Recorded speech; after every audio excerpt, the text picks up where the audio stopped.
नमस्कार शेतकरी बंधूंनो, शास्त्रबद्ध शेती या आपल्या आवडत्या यूट्यूब चॅनलवर मी मारुती जाधव आपल्या सगळ्यांचं स्वागत करतो। मित्रांनो, आज आपण श्री रामनाथ माळुदे राहणार आडगाव तालुका जिल्हा नाशिक या ठिकाणी आलेलो आहे। यांनी एक व्हरायटी केलेली आहे जे की यावर्षी भरपूर लागवड झालेली आहे।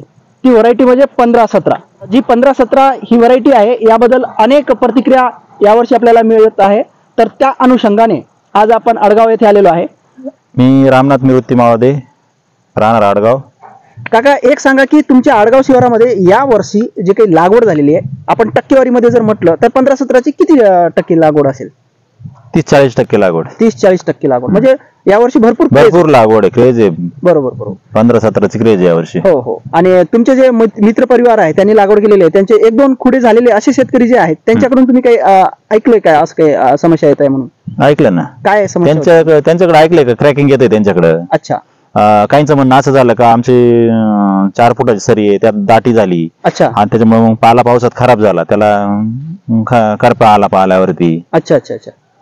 पण ऍव्हरेज चांगलं आहे, ऍव्हरेजला काही नाही, फळ एवढं त्याला ऍव्हरेज भेटणारच नाही, काय अडचण नाही। सेटिंग पण चांगली, त्याला काय अडचण नाही सेटिंगला पण। आज रोजी आपला प्लॉट किती दिवसाचा झाला? 66 दिवसाचा। आणि किती खुडे झालेले?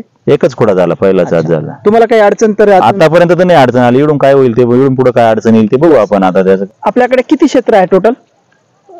क्षेत्र 7 एकर। अच्छा। आणि या 7 एकरामध्ये तुम्ही टोमॅटो किती लागवड केलेली आहे? 2 एकर होती। आणि 2 एकर टोमॅटो आहे, तर मग कोणत्या कोणत्या व्हरायटीची लागवड केली तुम्ही? मी ग्राफ्टेड योगी 35 केलंय, आणि हे आहे 15-17, ही 2 जुलैची लागवड आहे माझी।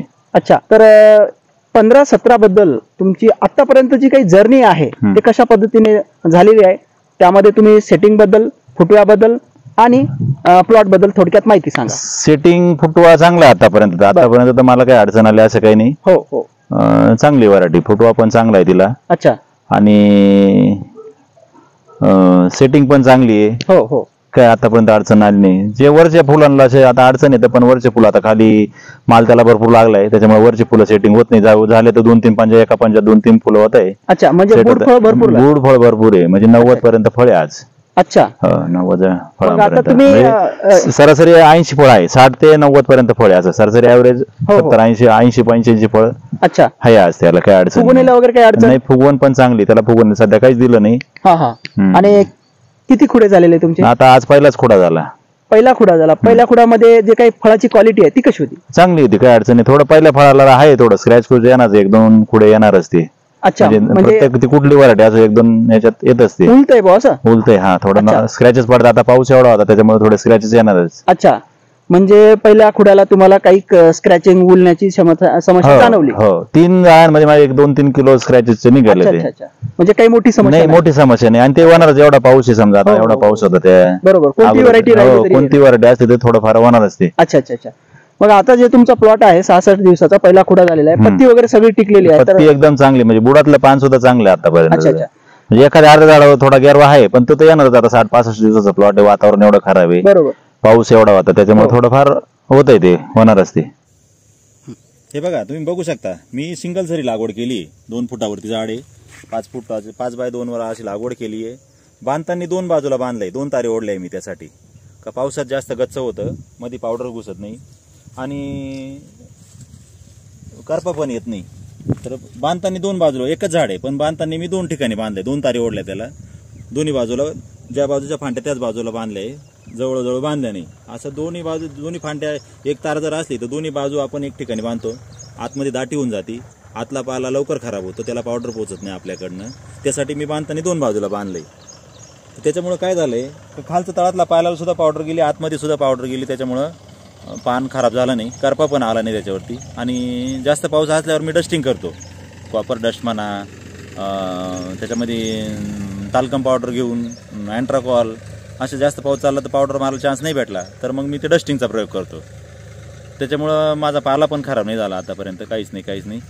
आणि त्याचा फायदा असा आहे का एक सेटिंग पण चांगली झाली मोकळा असल्यामुळं, आणि सगळं चांगलं आहे, काय अडचण नाही त्याला। वेगवेगळ्या शेतकऱ्यांकडून वेगवेगळी प्रतिक्रिया येत आहे, जे की या व्हरायटीमध्ये प्रॉब्लेम असे अनेक आहेत असं ते म्हणतात। तर त्याच्यामध्ये सगळ्यात मोठी समस्या अशी आहे की फळगळ, क्रॅकिंग, याबद्दल तुमचा काय अनुभव आहे?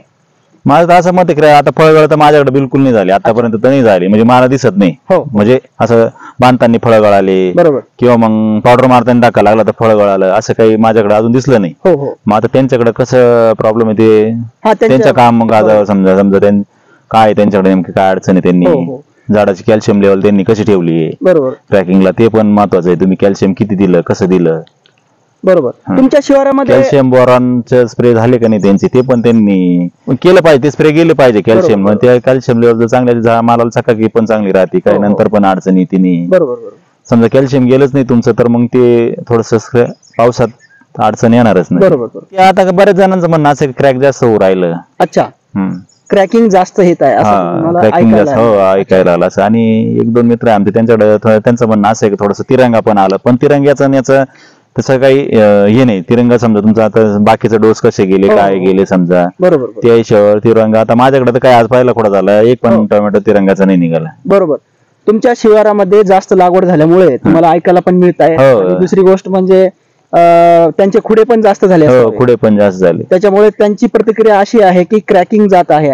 बरोबर, क्रॅकिंग जाते. अच्छा. बाकी फळगळ वगैरे तर अजून काही नाही, तसं नाही ऐकायला मिळालं बा अजून का फळ गळून पडत असं काही नाही. दादांकडे हा 66 दिवसाचा प्लॉट आहे. आज रोजी तो पहिला खुडा झालेला आहे आणि या खुड्यामध्ये त्यांना अडचण आलेली नाही, परंतु त्यांच्या मित्रपरिवारामधून त्यांना असं ऐकायला मिळालेलं आहे की 2-3 खुडे झालेले जे काही पुढचे शेतकरी आहेत ज्यांची अर्ली व्हरायटी होती, लागवड होती, तर त्यांच्याकडून असं ऐकायला मिळालेलं आहे की थोडक्यात क्रॅकिंग आहे. परंतु त्या समस्येवरती तुम्ही कसं मात करताय? नाही, आपले मायक्रोन्यूट्रनचे डोस सगळे त्याची लेवल ठेवायची. हो हो, असं करायचं. समजा त्याला जे पाहिजे ते द्यायचं. झाड येईल ती कसं ठेवता येईल ते ठेवायचं आपण. बरोबर. झाड येईल ती असलं तर बाकी काही विषय येत नाही त्याला. हो, नक्कीच. बाकीचे आजार त्याला जोर करते नाही ना. मग बरोबर. झाड येईल ती असलं तुमचे बाकीचे प्रॉब्लेम येतेच नाही त्याला. हो. काय नाही, 15-17चं काम जर चांगलं केलं ना आपण तर काही अडचणच नाही त्याला. बरोबर. आर्यमानची तरी साईज बारीक होती, याची साईज बारीक होत नाही. साईजला तर काय अडचण नाही. तुमचा तो खर्च वाचून जातो ना साईजला. बरोबर. साईजला जो खर्च करायचा तो त्यांनी जर मायक्रोन्यूट्रन लेवल जर चांगलं ठेवलं तर क्रॅकिंगची पण अडचण येणार नाही असं मला वाटतं. अच्छा. थांबतो इथंच, भेटूया पुढच्या व्हिडिओमध्ये. धन्यवाद मित्रांनो.